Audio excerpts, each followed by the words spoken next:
안녕하세요. 허승용 회계사입니다. 법인을 운영하시는 대표님들은 3월 말까지 진행되는 법인세 신고로 인해 많이 바쁘실 거라 생각됩니다. 특히 2023년에 결산 내용에 따라 2024년에 대표이사를 포함한 임원의 보수, 특히 상여금을 얼마로 정할지 고민하고 계시는 분들도 많으실 것 같은데요. 주지인 대표이사의 경우 상여금이 법인의 비용 처리는 물론 법인의 자금을 개인화하는 데 중요한 수단으로 활용되기 때문에 임원 상여금을 정하는 것은 중요한 의사결정이 될 수밖에 없습니다. 하지만 세법에서 정한 요건을 갖추지 않은 채로 임원 상여금을 지급하는 경우 임원 상여금이 법인의 비용으로 인정되지 않는 상황이 발생할 수도 있는데요.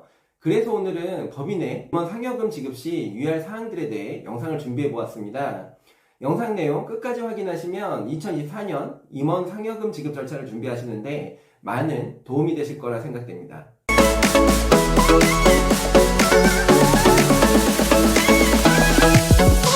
임원 상여금은 일반 직원에게 지급되는 상여금과는 달리 세법에서 엄격하게 규제를 하고 있습니다. 실제로 세무조사 과정에서 세법상의 요건을 갖추지 못해 임원 상여금에 대해 비용으로 인정받지 못하는 사례들도 많이 보게 되는데요. 대표이사를 포함한 임원의 상여금은 그 특성상 거액인 경우가 많기 때문에 비용으로 인정되지 않는 경우 거액의 법인세가 추징될 수 있기 때문에 주의 깊은 관리가 반드시 필요합니다. 그렇다면 세법에서는 임원 상여금의 비용 인정 요건을 어떻게 정하고 있을까요? 법인세법에서는 임원 상여금의 비용 인정과 관련해서 다음에 3가지 요건을 정하고 있습니다. 먼저 첫 번째 요건부터 살펴보겠습니다.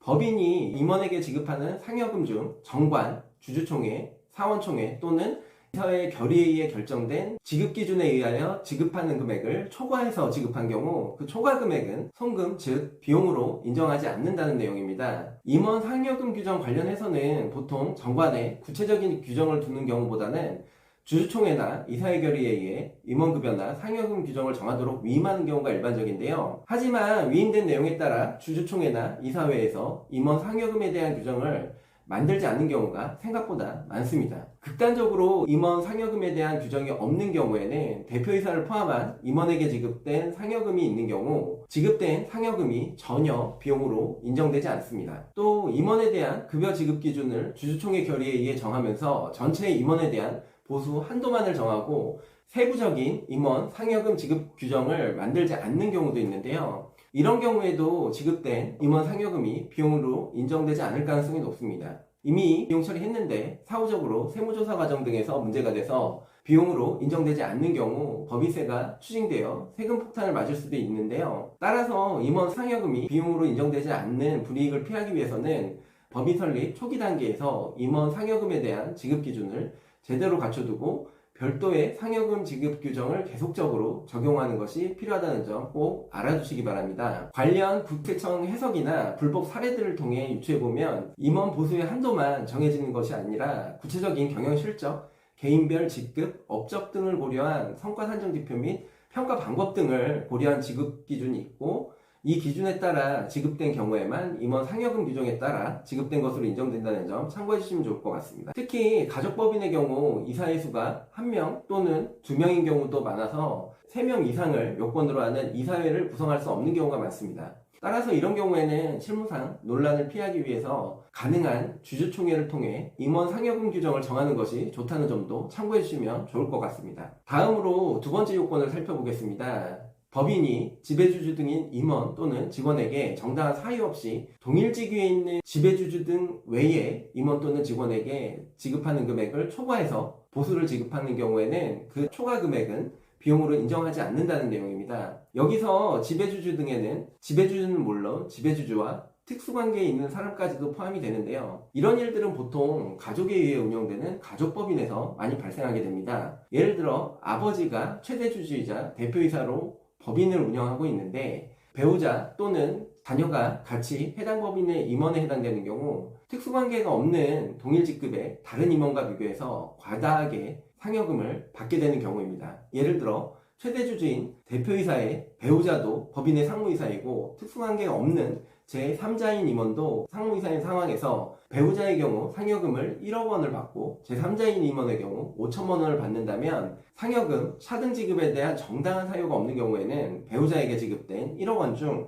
5천만 원을 초과하는 금액인 5천만 원에 대해서는 비용으로 인정되지 않는다는 의미입니다. 내용입니다. 만약 임원인 배우자와 제3자인 임원 간의 경영 성과에 대한 기여도나 담당 업무의 성격이나 중요도, 그리고 책임의 경중 등의 명확한 차이가 있어서 차등 지급된 경우라면 정당한 사유로 인정돼서 1억 원이 전부 비용 처리가 가능할 수도 있다는 점도 같이 알아두시기 바라고요. 따라서 특수관계자인 임원에게 상여금을 지급하는 경우가 예상된다면 다른 임원보다 특히 신경 써서 상여금 지급 기준 및 근거를 마련해서 상여금 차등 지급에 대한 정당성을 마련해 둘 필요가 있다는 점도 꼭 알아두시기 바랍니다. 마지막 세 번째는 법인이 그 임원 또는 직원에게 이익 처분에 의해서 지급하는 상여금은 비용으로 인정하지 않는다는 내용입니다. 이익 처분에 의해 상여금을 지급한다는 의미는 인건비와 같이 근로제공이나 업무 의무에 대한 대가로 지급하는 것이 아니라 마치 이익여금을 주주에게 배당하는 것과 같이 이익을 나누어주는 성격의 상여금을 말하는데요. 인건비의 경우에는 당연히 법인세 계산 시 비용 처리가 가능하지만 배당과 같은 이익 처분의 경우에는 비용 인정이 되지 않는데,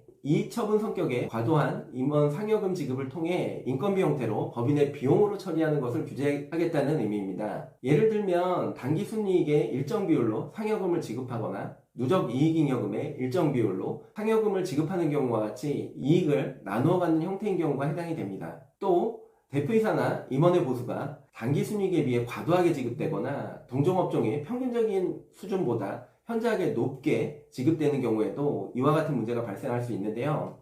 이 부분은 이익 처분에 해당되는 구체적인 범위에 대해 세법에서 명확하게 열거하고 있지 않다 보니 논란이 많은 부분이기도 합니다. 따라서 이 영상을 보시고 혹시 우리도 이익 처분에 의한 상여금 성격이 있지 않을까 걱정이 되신다면 반드시 세무전문가의 검토를 받아보시기를 당부드립니다. 지금까지 설명된 내용을 간략히 요약해보면 임원 상여금이 비용으로 인정되기 위해서는 정관 또는 정관의 위임을 받은 주주총회나 이사회에서 만들어진 임원 상여금 규정에 따라 지급이 되어야 하고요. 이 규정의 내용은 지배주주나 그 특수관계자에게만 적용되는 내용이 아니라 동일한 직급의 다른 임원에게도 일관성 있게 적용되어야 합니다. 또 제정된 상여금 지급 규정이 회사의 이익 수준에 비춰 과도하거나 이익 처분에 의한 상여 성격이 아니어야만 한다는 점도 잘 알아두시기 바랍니다. 지금까지 법인의 임원 상여금 지급 시 유의해야 사항에 대해서 설명을 드렸는데요.